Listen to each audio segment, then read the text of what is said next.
Ladies and gentlemen, this is M. This is episode 4 of the Spectre report. The federal prosecutor and special counsel John Durham's investigation continues to expose the Hillary Clinton campaign's attempts, both during and after the 2016 presidential election, to frame Donald Trump as a Russian agent. We have since discovered that it was in fact the Clinton campaign and corrupt Obama-appointed members of the intelligence community that were working with Russian intelligence. This activity, which involves former Obama-era members and leadership at the CIA, FBI, Justice Department, Director of National Intelligence, and more, was overseen and approved by President Obama himself. And it has hurt the United States in devastating ways that could very well lead to its eventual downfall and a world dominated by authoritarian powers such as China, Russia, and Iran. What we are talking about is a treason of epic proportions that has never before been seen in U.S. history. But as the special counsel does his work closing in on the criminals who perpetrated this attack on a sitting American president and on all the American people, I would like to go back to an important detail that hasn't been getting very much attention in recent years, but needs to be discussed more. That is the private email server that Hillary Clinton maintained during her time as the U.S. Secretary of State. We all know about the server. We all know it was destroyed along with a lot of other evidence. And we know that the Obama-era FBI and Justice Department covered it all up. But what needs to be pointed out to the American people is exactly what that server really was. Some people know that in the espionage world, there is something called a dead drop. A dead drop is a method of espionage tradecraft used to pass items or information between two individuals using a secret location. This kind of activity is what American traitors like the CIA's Aldrich Ames and the FBI's Robert Hanssen are spending the rest of their lives in jail for. And it has gone for too long without being pointed out to the American public that it's possible that Hillary Clinton's private email server was just that.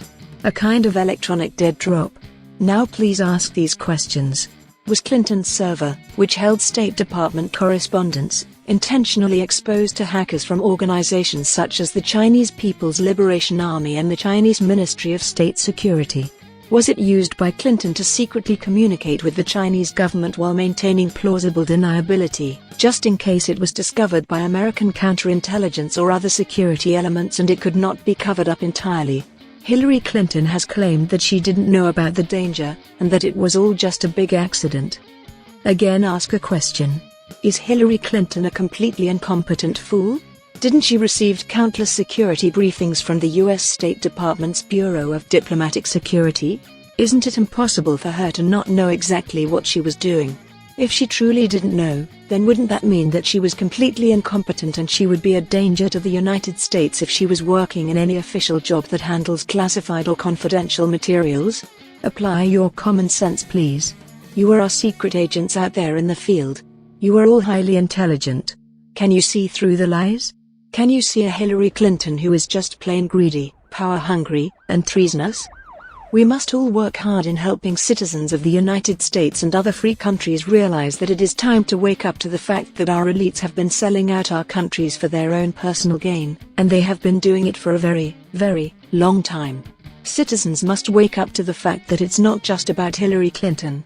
There are many others just like her walking the halls of power in Washington and in other supposedly free and democratic countries.